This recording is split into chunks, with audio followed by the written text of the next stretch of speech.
didn't press the record button, sorry. So, Okay. The tailstock is not fixed in one place.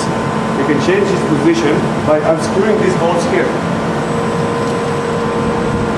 These 4 bolts are screwed, then you can move it forward and backward, and then screw these bolts in any of these positions here.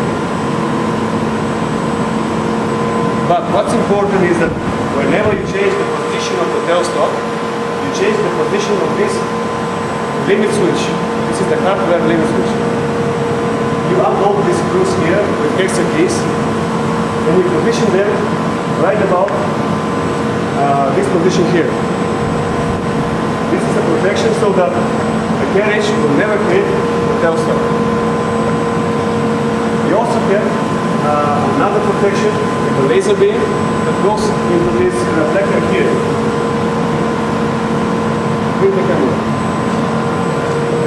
So when this laser beam hits this reflector, the machine will stop. It also acts like a limit switch. This is a laser switch. This one is hardware limit switch and it's very safe.